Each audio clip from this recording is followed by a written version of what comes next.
Hello. अस्सलाम वालेकुम जी। जी वालेकुम सलाम। कौन? जी आप इरफान बात कर रहे हैं? जी जी सर, मैं इरफान गल कर रहा। जी मैं बेनजीर इनकम सपोर्ट की तरफ से बात कर रहा हूँ। सर मैं आपको खुशखबरी देना चाहता हूँ कि आपके नाम पर लीफ फंड 27,000 रुपये पास हुआ है। एक मिनट सर जी, थोड़ी आवाज़ नहीं आई।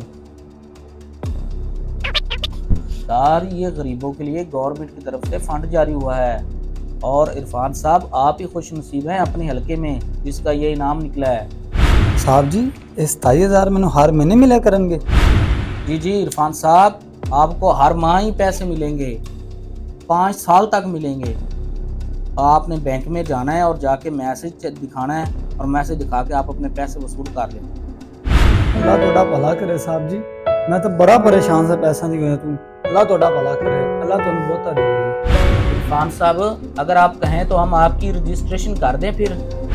जी जी सर जी, कर दो, नेकी के काम के दी देरी कर दो सर जी, कर दो। इरफान साहब इसके लिए आपको 8500 रुपये यानी 8,500 रुपये जमा कराना पड़ेंगे। 8500? जी 8,500 सही सुना आपने। देख लें अगर आप करवाना चाहते हैं तो, नहीं तो वरना हम किसी और का कर देंगे। नहीं साहब जी, मैं हुणे को पैसा का जुगाड़ ला के तुम भेजना जी।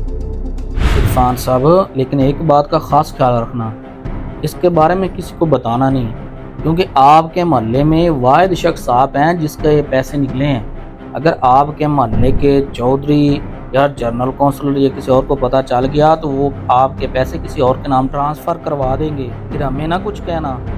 जी जी मैं किसी ने गल दसदा, मैं थोड़ी गल समझ गया। अच्छा सर जी, ये पैसे किवें भिजवाने ने तुहानू जी? खान साहब इसका कोई मसला नहीं, आपका इजी पैसा या जायज़ कैश किसी भी दुकान पे जाएं और वहाँ जाकर सेंड करा दें।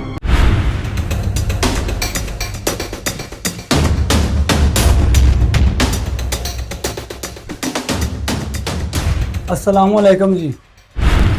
वालेकुम सलाम। हाँ जी, बिलाल भाई, इस नंबर से 8500 रुपया तो सेंड करें जी। ये किंदा नंबर है इरफान? ये भाई बिलाल मेरे कजन का नंबर है जी, उन्होंने सेंड कर दें।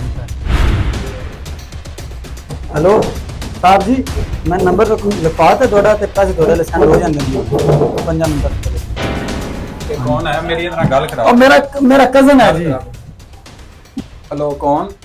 जी आप कौन? ये किस चीज़ के पैसे करवाना पे थानू? आपको क्या लगे जिस चीज़ के मर्जी हूँ, आप कौन हो? फोन कट पर मैं तेन करवाना पैसे। कौन है? ये मेरा कजन है जी, कराची रहने वाला। नाल तो साफ साफ कर रहा है, नाल कह रहे मेरा नहीं नहीं कजन है, उन्हें पैसे चाहिए थे सेंड। यार मैंने सही गल दस, नहीं तो मैं करने नहीं पैसे। बिलाल भाई मैं तुम दसना, लेकिन किसी ने जिक्र ना करे जी इससे। हाँ दस। मेरा ना 27,000 रुपये इनाम निकले है, और कहने ने पहले रजिस्ट्रेशन फीस दो, फिर दोनों 27,000 रुपये मिल जाएगा। फोन लै ते घर जा, तेरा कोई फंड फुंड नहीं निकलिया, सारा फ्रॉड है। अजकल के दौर के कोई पानी का गिलास नहीं देता, तू कहना मेरा 27,000 रुपया निकलिया। तो अगर हुण उन्हां दी दोबारा कॉल आवे ना तो उन्होंने कभी 8500 रुपये विचों कट लो तो बाकी मैंने सेंड कर दे। बिलाल भाई अल्लाह तेरा भला करे, तू मैंने लुटन तो बचा लिया।